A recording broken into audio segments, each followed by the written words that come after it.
peace and blessings upon all the prophets of God, including Adam, Noah, Abraham, Moses, Jesus, and the Holy Prophet Muhammad. God's peace and blessings be on all of them. Recognizing that all people have the right to choose their faith. Taking into account that today the nations of the world are connected and individual decisions have far-reaching consequences.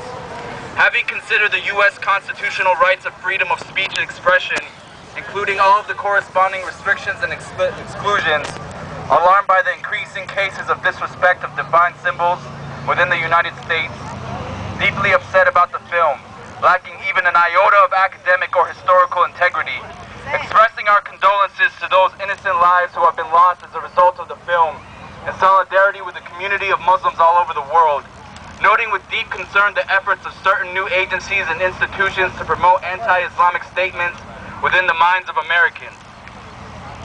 We resolve the following: that all people of faith, including Muslims, Christians, and Jews, stand together against disparaging remarks in all forms against the divine prophets and symbols of God.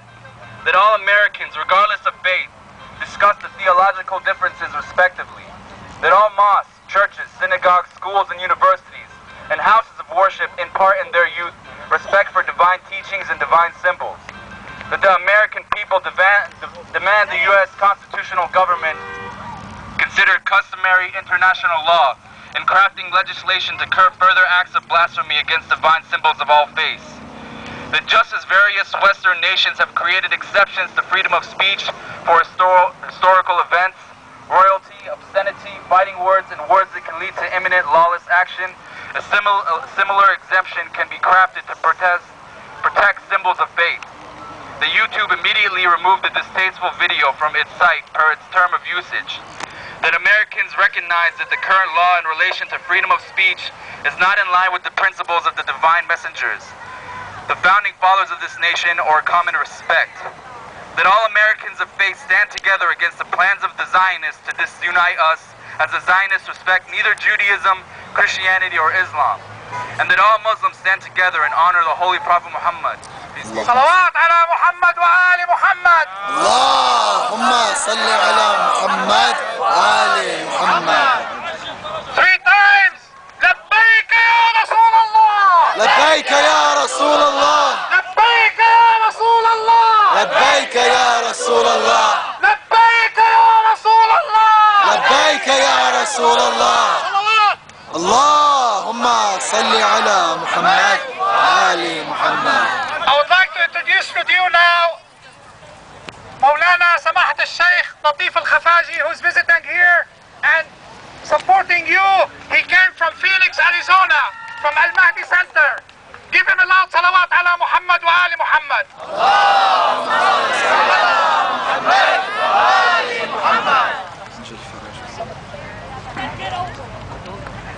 Brothers and sisters, the Maulana prefers to speak in Arabic, and I will translate inshallah. We'll make it short and quick. أعوذ بالله من الشيطان الرجيم. بسم الله الرحمن الرحيم. الحمد لله رب العالمين، وصلى الله على محمد وآله الطيبين الطاهرين. اللهم صل على محمد وآل محمد. اللهم إنا نرغب إليك في دولة كريمة تعز بها الإسلام وأهله، وتذل بها النفاق وأهله، وتجعلنا فيها من الدعاة إلى طاعتك والقادة إلى سبيلك، وترزقنا بها كرامة الدنيا والآخرة برحمتك يا أرحم الراحمين. اللهم صل على محمد وآل محمد. He made a dua that we have a government which is justice and bring peace for all humanity. أحبتي، أن الصراع بين الشر والخير والحق والباطل صراع قديم قدم الإنسان على هذه الأرض. My dear brothers and sisters, the struggle between evil and good, truth and falsehood is an old struggle, as long as we have been hearing it. وإن الحق كل الحق والخير كل الخير يتمثل في ديانات الإسلام التي أرسلها الله إلى الناس، بدءا بآدم ومرورا بنوح فإبراهيم فموسى فعيسى فمحمد صلى الله عليه وآله وسلم. اللهم صل على محمد وآل محمد وعجل. And the righteous religions are the ones that Almighty God have sent to humanity, starting from Adam, Noah, Abraham, Moses, Jesus, and ending with Prophet Muhammad sallallahu alayhi wa sallam. اللهم صل على محمد وآل محمد. وإن الشر كل الشر في من عاد الأديان السماوية أو في من حرفها وأدخل فيها وزورها وجعلها بعيدة عن الحق. And the evil, all the evil, are those ones who fight against those heavenly religions, and those who deviated it, and those who worked on it, and who falsified it. وشاء الله أن يكون دين محمد آخر الأديان الذي يعترف بها جميعا ويحافظ عليها جميعا. And Almighty God, He wanted to make the religion of Prophet Muhammad to be the last religion that recognizes all other religions, and it will be the seal and the last religion. ولذا فإن الإساءة لمقدسات الإسلام إساءة لمقدسات جميع الأنبياء من دون تفرقة بين أحد واحد. Therefore, that's why to insult the prophet of the last religion is in reality insulting all other prophets without an exception. وإن أعداء دين الله وإن تلبسوا في الظاهر بدين الله إلا أنهم يحاربون الدين حقيقة. But the enemies of God's religion, even if they claim and they dress religion itself, but they are truly fighting Allah's religion. وقد تركز عداؤهم للإسلام لأن الإسلام هو الدين الوحيد الذي ساوى بين الأسود والأبيض ولم يفرق بين أحد واحد. And they focus their enmity and their aggression against Islam because Islam is the only religion which equalized black and white and make equality between men and women without any separation.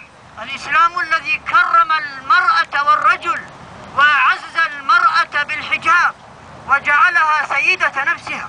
Islam that dignified men and women, and He dignified the woman by giving her the hijab and made her the master of herself. الإسلام الذي جاء به النبي الذي كان يجوع لكي يشبع الآخرون ويتعب لكي يستريح الناس. Islam that brought us to us, Prophet Muhammad brought it to us, salawat ala Muhammad wa ali Muhammad. اللهم صل على محمد وآل محمد. This great human being, he used to starve to feed others. He used to get so tired so others can rest. يا أعداء الله يا أعداء الإسلام حولتم الناس إلى سلعة تباع وتشترى. All the enemies of God, all the enemies of humanity, you have turned the human beings to an item to be sold and bought. وتقتلون ملايين البشر من أجل حفلة من النفط أو حفلة من المعدن النفيس. And you slaughter millions of people for the sake of a few dollars, of a few gold or oil. تدعون الحرية وتدعون احترام حقوق الإنسان وتبيحون للناس الاعتداء على مقدساتنا وعلى حقوقنا نحن المسلمين. You claim to have a freedom of speech and people are free, and you allow them to aggress and be attacked our freedom, our sacred belief, which is Islam. إنكم بفعلكم هذا تحولون بلدانكم إلى غابة حيوانات وليست محلا لعيش الإنسان. By acting like this and attacking Islam, you're turning this country to a jungle that a human being cannot live in. تريدون من الناس أن يقتل بعضهم البعض الآخر وأن يتعدى بعضهم على البعض الآخر وتقولون نحن ندعو إلى الحرية. You want people to kill each other and aggress against each other, and you claim that you're counting and you want freedom. إن الحرية التي لا تحترم الإنسان ولا تسعد الإنسان ولا تعطي الحق للإنسان هي استعباد للإنسان. The freedom that does not respect a human being and that does not give the human being his dignity is in reality enslaving the human being. وإلا دلوني أين الحق؟ أمن الحق أن تأتون بحفلة من البشر إلى بلد تشردون أهله وتسكنون الغرباء فيه وتقولون هؤلاء هم أهل البلد. Otherwise, tell me, where is the justice and the truth? You bring gangs from different countries and you put them in a country and you kick out the natives and you put those and you said these are the true inhabitants of this country. وتبيحون لهم امتلاك السلاح ولا تبيحون لغيرهم أن يمتلك السلاح.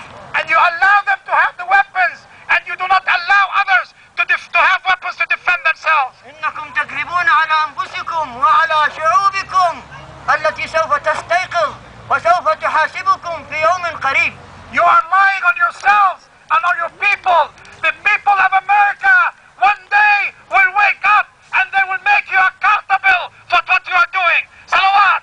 اللهم صل على محمد وآل محمد. إليه جاء من أجلكم، من أجل أبنائكم، من أجل سعادتكم وأنتم لا تشعرون.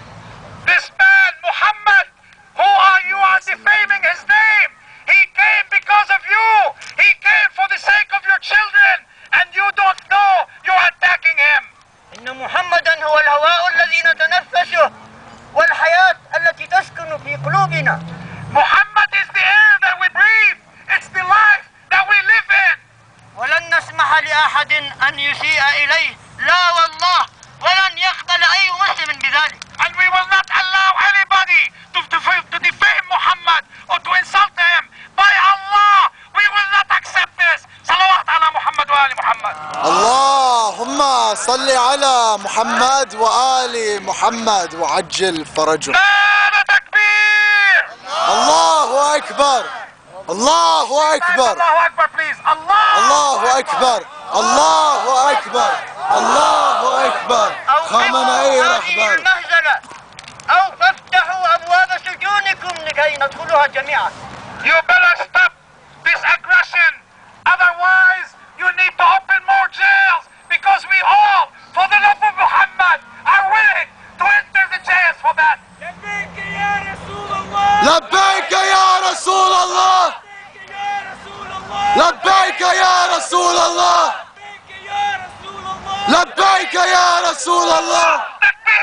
الله أكبر. الله أكبر. الله أكبر. خامنئي رهبر. نحبك ونحب أنبياءك ورسلك ولا نفرق بين أحد منهم أبدا. Oh Allah, be with us. We love you. We believe in you. And we believe in your prophets. And we do not differentiate between any of your prophets.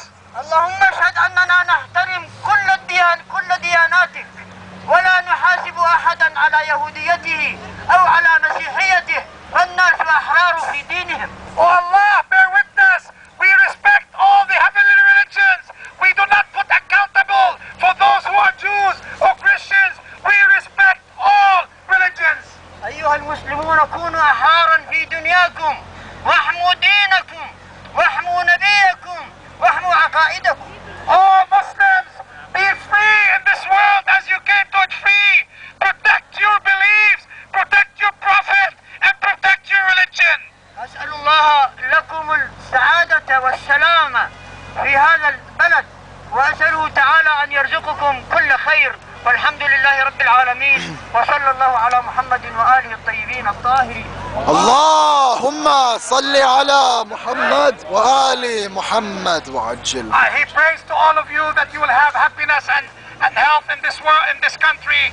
And he prays Allah and he asks Allah to be Alhamdulillah Rabbil Alameen. I ask all of you, thank you again for coming.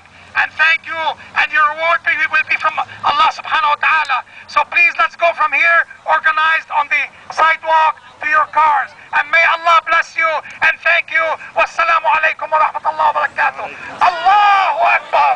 Allahu Akbar.